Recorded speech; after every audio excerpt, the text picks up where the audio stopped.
अस्सलाम वालेकुम साथियों। बिहार के अंदर इसी साल विधानसभा का चुनाव होना है। यहाँ पर असदुद्दीन ओवैसी की एमआईएम पार्टी सक्रिय हो चुकी है।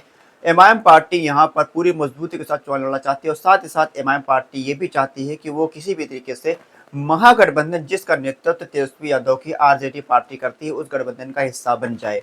अगर हम बात करें महागठबंधन की तो महागठबंधन यहाँ पर विपक्ष का सबसे बड़ा गठबंधन है, जिसमें आरजेडी, कांग्रेस और लेफ्ट पार्टियां शामिल है। इसमें अगर बैरिस्टर असदुद्दीन ओवैसी की पार्टी की एंट्री हो जाती है तो इस स्थिति में न सिर्फ बैरिस्टर असदुद्दीन ओवैसी की एआईएमआईएम पार्टी को फायदा होगा, बल्कि महागठबंधन को भी काफी बड़ा फायदा इस वजह से हो सकता है। यहाँ पर एमआईएम पार्टी के जो युवा प्रदेश अध्यक्ष है, उन्होंने ये बात कही है कि अगर तेजस्वी यादव को मुख्यमंत्री बनना है तो उनको एमआईएम पार्टी के साथ गठबंधन करना पड़ेगा, असदुद्दीन ओवैसी साहब को अपने साथ लेकर चलना पड़ेगा। अगर हम बात करें एमआईएम पार्टी के बारे में तो एमआईएम पार्टी यहाँ पर पिछले बार होने वाले 2020 के विधानसभा चुनाव में भी एआईएमआईएम पार्टी ने प्रत्याशी उतारे थे। 19 सीटों पर एमआईएम पार्टी के प्रत्याशी थे, जिसमें से 5 सीटों पर एमआईएम पार्टी ने जीत हासिल करी थी। लोगों का कहना था यहाँ पर असदुद्दीन ओवैसी की पार्टी अगर चुनाव न लड़ती तो इस स्थिति में यहाँ पर तेजस्वी यादव आज बिहार के मुख्यमंत्री होते, लेकिन आंकड़े कुछ और कहते हैं। तेजस्वी यादव एमआईएम पार्टी को अगर गठबंधन में शामिल कर लेते तो हो सकता है कि तेजस्वी यादव यहाँ पर बिहार के मुख्यमंत्री होते। आप किसी भी पार्टी को चुनाव लड़ने से इनकार नहीं कर सकते, चुनाव लड़ने से रोक नहीं सकते।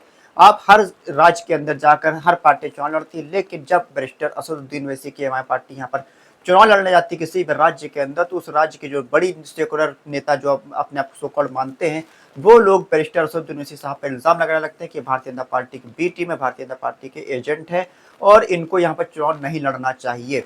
लेकिन अगर यही लोग बैरिस्टर असदुद्दीन ओवैसी साहब को गठबंधन में शामिल कर लेते हैं, इस स्थिति में बैरिस्टर ओवैसी साहब के साथ उनका भी ताकत बढ़ेगी। बैरिस्टर ओवैसी साहब का एक मजबूत वोट बैंक है, वोट बैंक हर पूरे देश के अंदर, हर राज्य के अंदर एमआईएम पार्टी के अच्छे खासे वोटर माने जाते हैं। लेकिन अगर आप एमआईएम पार्टी को नजरअंदाज करेंगे तो इस स्थिति में आप जिस तरह से आप विपक्ष में बैठे हैं, इसी तरह से विपक्ष में आप बैठ सकते हैं। अगर हम बात करें बिहार के अंदर जो विधानसभा चुनाव होगा तो वो अक्टूबर या नवंबर के महीने में होगा इसी साल।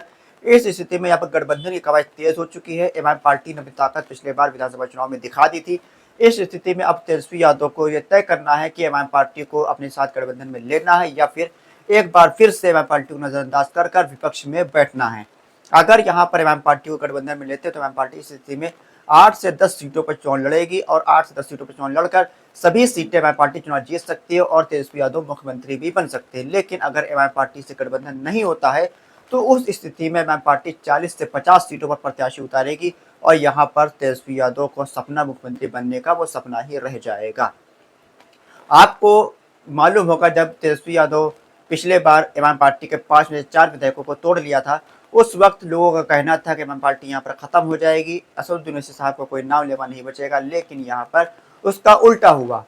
जो 4 विधायक एमआईएम पार्टी को छोड़ कर गए थे, उन 4 विधायकों के खिलाफ आवाम के बीच काफी गुस्सा है। आवाम का कहना है कि ये चारों विधायक इस बार अपनी जमानत नहीं बचा पाएंगे और चारों विधायक इस बार चुनाव हारेंगे और असदुद्दीन ओवैसी की एआईएमआईएम पार्टी इस बार पिछले बार से ज्यादा बड़ी तादाद में विधायक जिताकर बिहार की विधानसभा के अंदर जाएगी।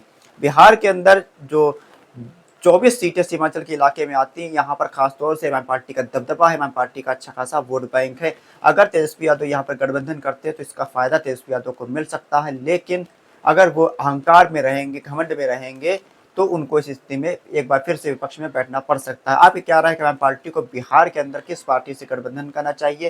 क्या एमआईएम पार्टी को महागठबंधन में शामिल कर तेजस्वी यादव मुख्यमंत्री बन सकते हैं या फिर नहीं बन सकते? अपनी राय कमेंट बॉक्स में हमको लिखकर जरूर बताइए। साथ ही साथ हमको ये भी कमेंट बॉक्स में लिखिए कि आप बिहार के किस इलाके में रहते हैं, बिहार के इलाके में एमआईएम पार्टी का क्या सियासी रसूख इस वक्त है। खुदा हाफिज।